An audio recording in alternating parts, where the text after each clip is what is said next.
and we are also live on YouTube. And today we are talking about how to connect with your unique artistic identity and style. And it's all about the secret to unlocking your own sound.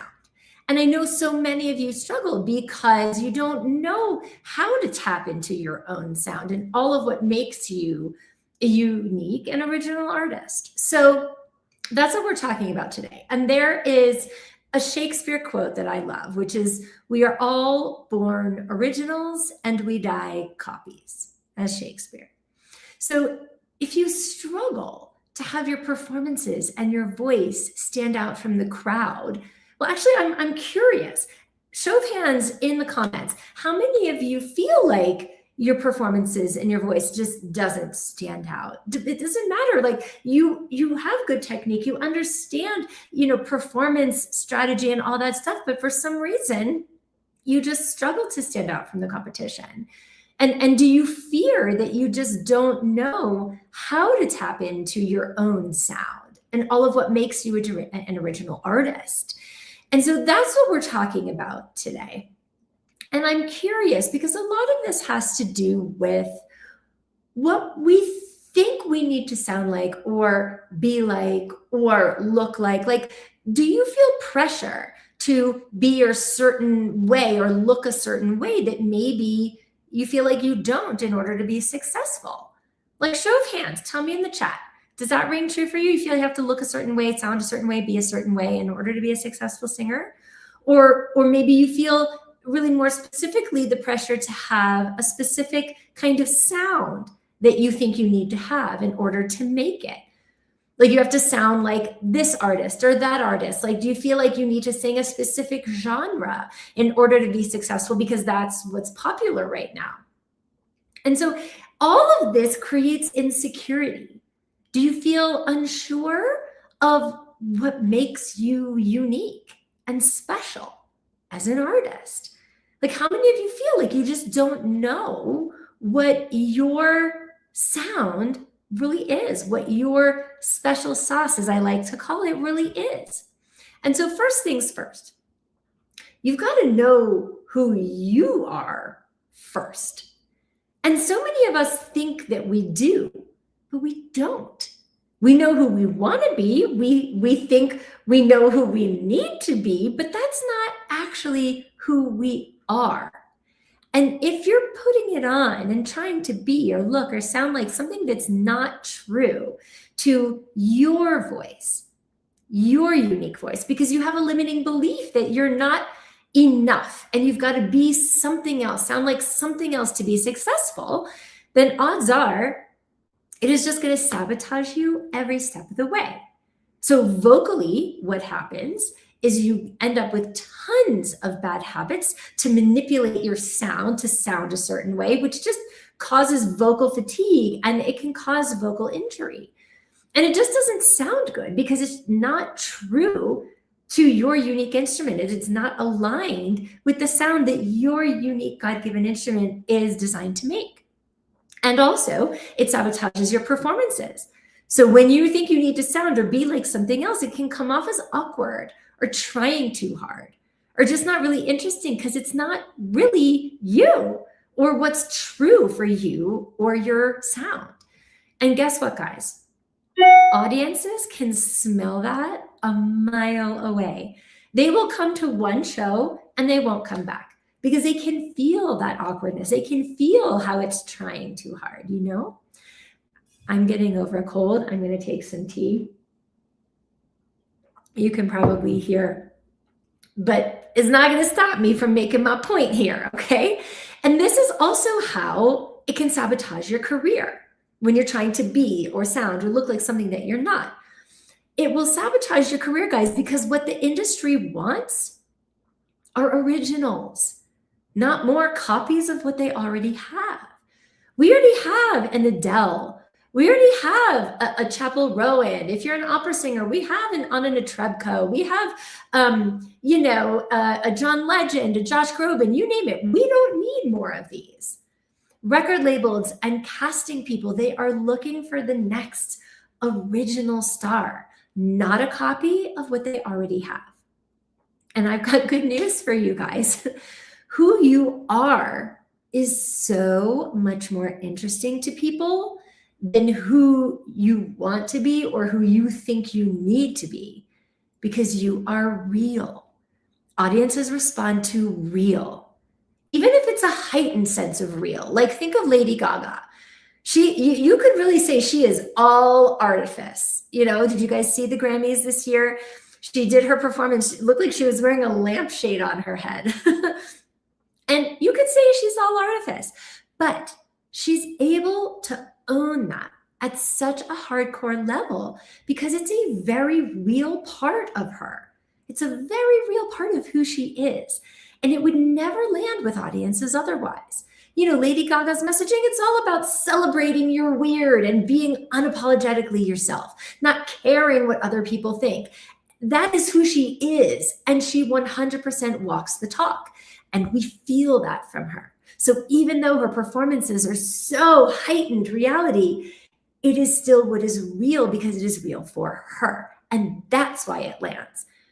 And if you are not that, and that is not you, then do not try to be that just because you think that's what's popular, that's what was successful for Lady Gaga, that's who you need to be to get attention. Okay? So it comes down to acceptance, because you've got to see what is first before you can begin to tap into what is special about you. Before you can know what's special, you got to see everything that's there. You got to see all of you, the good, the bad, the flaws, the amazingness, the awesome sauce, the everything. Put it all out there. You've got to be vulnerable to do that. That's what people pay to hear and see. That's what makes a successful artist. Perfect performers, guys, they are rarely interesting. Perfectionism is boring, okay? It is the ones who let us see all of them. The performers who are vulnerable to let us in and see warts and all, they are interesting. And so you've got to allow people to see you, to really see you. But in order to do that, you've got to first get comfortable seeing yourself, like I said, warts and all, before you will ever be comfortable putting it out there for everyone to see. And this is not just about your image, it's also about seeing who you are vocally. Like, so many artists come to me and they are fantastic parrots. Parrots, you know what I mean by that, right? They can manipulate their voice to sound just like all these other artists, to sound like Adele or Christina Aguilera or whoever. But it's a manipulation. It's not their organic sound. It is not their unique instrument.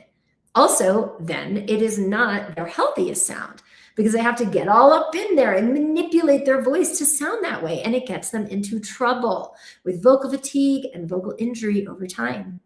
And so they're great parrots because they're not yet comfortable letting people hear them, their true sound. They may have limiting beliefs around that it's not enough, that their sound, it couldn't be enough. They have to sound like this, do this, be more that, right?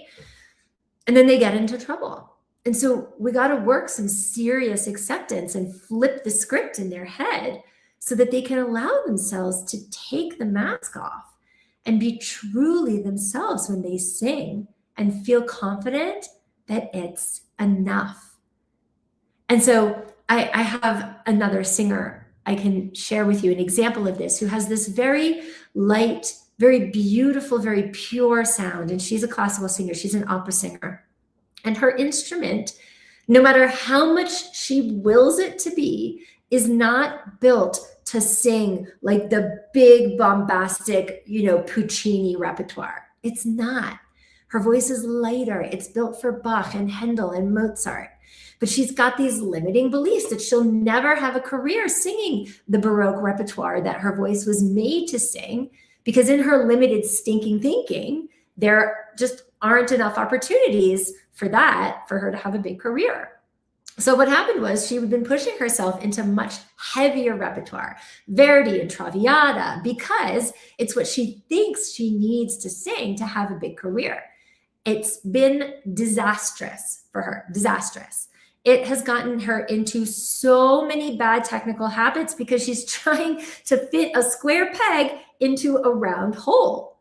It doesn't sound good. It doesn't feel good. It is not what her God-given talent and instrument was meant to sing. But what happens is now she's beat down and she's completely frustrated and ready to quit because she thinks she's not talented enough because she can't do that repertoire, when really, if she could just allow herself to see what's unique about her voice and stop trying to be something she's not, her talent would flourish and success would follow. So it comes down to acceptance, guys. When you don't let yourself truly see who you are without judgment, just see.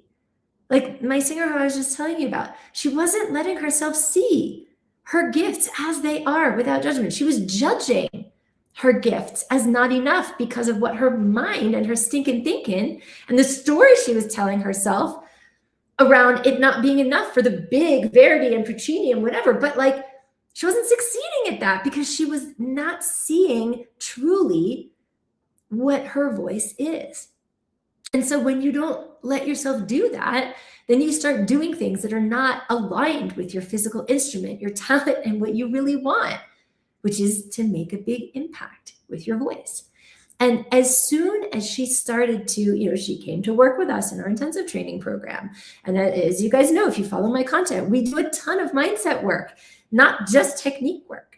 And so as we started to work with her around all of this, acceptance and seeing what is, and perception around her gifts, and she started to explore and not judge herself for singing Bach and Handel and that kind of repertoire, all of a sudden, it was like, oh, fits like a glove. And she was now getting cast in these roles because she's allowing herself to be who she was meant to be and sing what she was meant to sing. And so acceptance is the second module of the intensive training program. And there is a reason why we do it at the beginning, because you've got to see what is first before you can harness it towards fueling your success. And this is not a one-time thing, guys. It's not like, oh, I'm going to take out my journal and I'm going to write what's special about me. Okay, good start. But most of you have so many layers and layers of defenses upon defenses guarding that most true, vulnerable part of yourself because of all the mindset stuff, the not enough stuff, the self-doubt, the what if I fail stuff, that it takes some serious peeling away and some coaxing out. I mean, if it didn't, you'd be singing with it already and you wouldn't be feeling how you're feeling.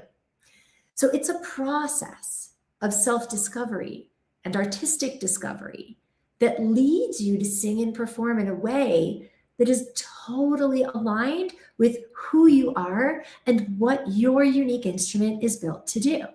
And when you take that journey, not only is it much healthier for your instrument, but then all the decisions you make for your training, your career, your larger artistic journey then tend to align towards success.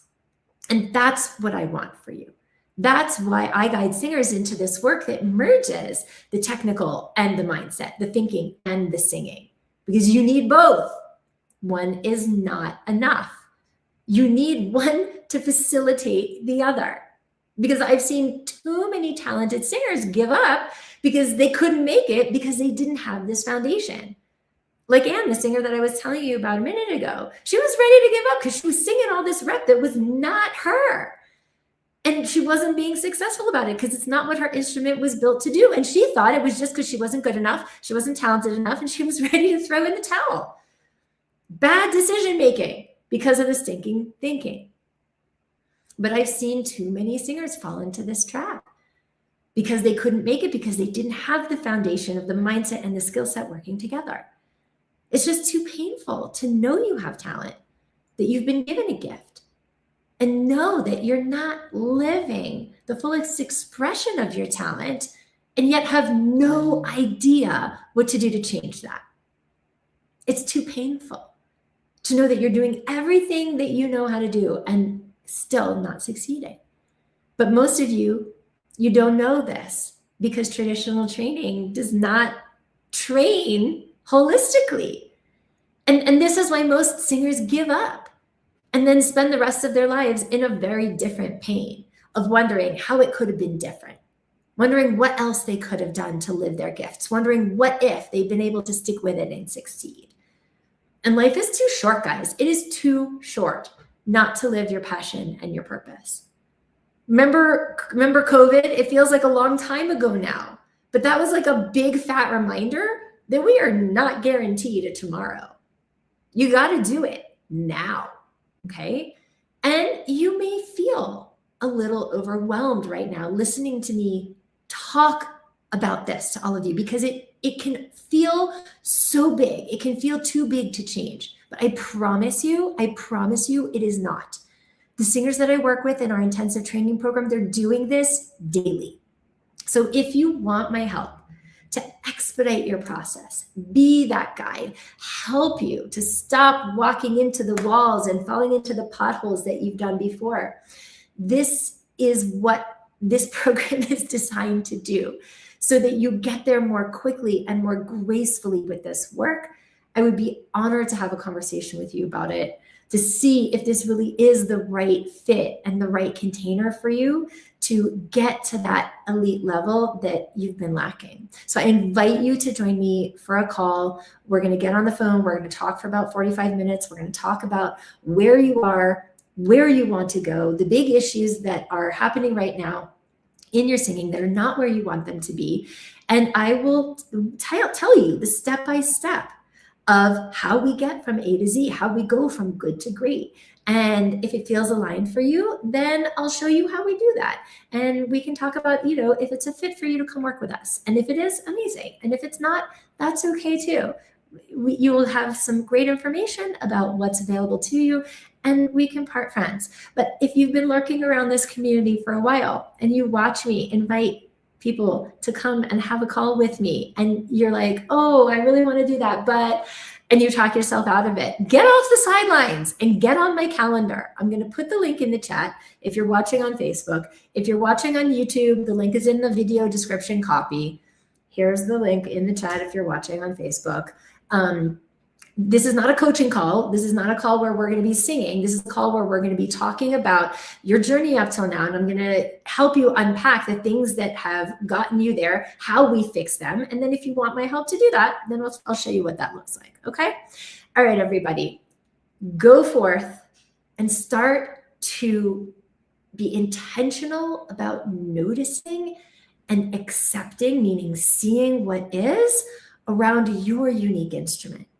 And if there are things that you want help with, that's what I'm here for. Get on my call calendar and we'll see if it's a fit to come work together. Okay, everybody, have an amazing rest of your day and I'll see you next time. Bye.